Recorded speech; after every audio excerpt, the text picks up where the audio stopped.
اللهم صل على سيدنا محمد یا رب صل وسلم دائما ابدا۔ ایک سوال اکثر نوجوانوں کی طرف سے پوچھا جاتا ہے اور بار بار پوچھا جاتا ہے۔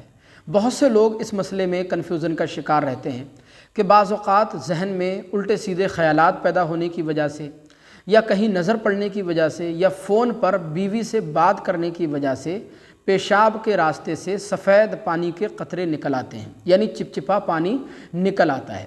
تو اس بارے میں شریعت مطہرہ کا کیا حکم ہے کہ اس چپچپے پانی کے نکلنے کی وجہ سے غسل فرض ہوگا یا نہیں ہوگا، وضو ٹوٹے گا یا نہیں ٹوٹے گا، اور اگر یہ چپچپا پانی، یہ سفید پانی کے قطرے کپڑے پر لگ جائیں تو وہ کپڑا پاک رہے گا یا ناپاک ہو جائے گا؟ تو آج کی اس ویڈیو میں اسی مسئلے پر تفصیل سے گفتگو کریں گے۔ دیکھیں، اس کا جواب یہ ہے کہ ذہن میں الٹے سیدھے خیالات آنے کی وجہ سے، یا کہیں نظر پڑنے کی وجہ سے، یا بیوی سے فون سے بات کرتے وقت پیشاب کے راستے سے جو قطرے نکلتے ہیں، جو سفید پانی آتا ہے، چپچپا پانی آتا ہے، وہ مزی ہوتی ہے۔ اس سلسلے میں یہ بات اچھی طرح ذہن نشین کر لیں، ایک ہوتی ہے مزی، اور ایک ہوتی ہے ودی، اور ایک ہوتی ہے منی۔ کسی اور ویڈیو میں انشاءاللہ ان تینوں کے حوالے سے تفصیل سے گفتگو کریں گے۔ آج اتنا سمجھ لیجئے کہ بیوی سے فون سے بات کرتے وقت جو سفید پانی کے قطرے نکلتے ہیں وہ مزی ہوتی ہے، اور مزی کا حکم یہ ہے کہ مزی کے نکلنے کی وجہ سے غسل فرض نہیں ہوتا ہے، چاہے وہ 1 بوند نکلے یا 100 بوندیں نکلیں۔ اگر مزی کی بوندیں نکلی ہیں، وہ چپچپا پانی مزی کا ہے، تو اس کی وجہ سے غسل فرض نہیں ہوتا ہے۔ ہاں، البتہ اگر آپ کا وضو ہے تو وضو آپ کا ٹوٹ جائے گا، لیکن غسل فرض نہیں ہوگا۔ اس سلسلے میں یہ بات بھی اچھی طرح ذہن نشین کر لیں کہ مزی جو ہے وہ نجاست غلیظہ ہے، اور اس کا حکم یہ ہے کہ اگر مزی درہم کی مقدار کے برابر، درہم یعنی 1 روپے کا سکہ آپ سمجھ لیجئے، جو پرانا 1 روپے کا سکہ ہوتا تھا، اس کی مقدار کے برابر اگر مزی کپڑے پر لگ جائے تو اس کا دھونا واجب ہے۔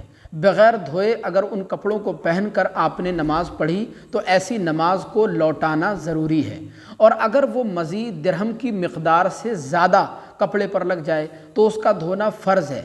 بغیر دھوئے اگر آپ نے نماز پڑھ لی تو آپ کی نماز ہوگی ہی نہیں، ایسی نماز کو دوبارہ پڑھنا ضروری ہوگا، دوبارہ پڑھنا فرض ہوگا۔ اور اگر وہ مزی کے قطرے درہم کی مقدار سے کم کپڑے پر لگ جائیں تو اس کا دھونا سنت ہے۔ بغیر دھوئے اگر آپ نے نماز پڑھی تو نماز تو البتہ آپ کی ہو جائے گی، لیکن دھو لینا زیادہ بہتر ہے۔ اس سلسلے میں یہ بات بھی اچھی طرح ذہن نشین کر لیں کہ مزی کے قطرے اگر ایک ہی جگہ کپڑے پر لگے ہوئے ہیں تو وہ درہم کی مقدار کے برابر ہیں یا درہم سے زیادہ ہیں، ان کو پہچاننا بہت آسان ہوتا ہے۔ لیکن بعض اوقات مزی کے قطرے کپڑے پر مختلف جگہوں پر لگے ہوئے ہوتے ہیں، ایک قطرہ ادھر لگا ہوا ہے، ایک قطرہ ادھر ہے، ایک قطرہ ادھر ہے، ایک قطرہ ادھر ہے، تو ایسی صورت میں وہ درہم کی مقدار کے برابر ہیں یا زیادہ ہیں، ان کو پہچاننا تھوڑا مشکل ہوتا ہے۔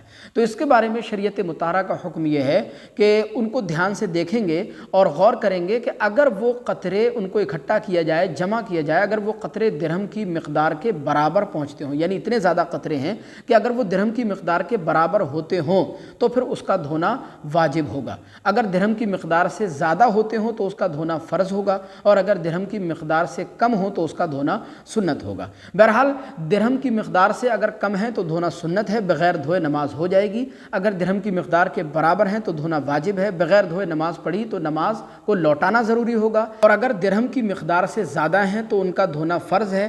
بغیر دھوئے اگر نماز پڑھ لی تو نماز ہوگی ہی نہیں، ایسی نماز کو دوبارہ پڑھنا ضروری ہوگا۔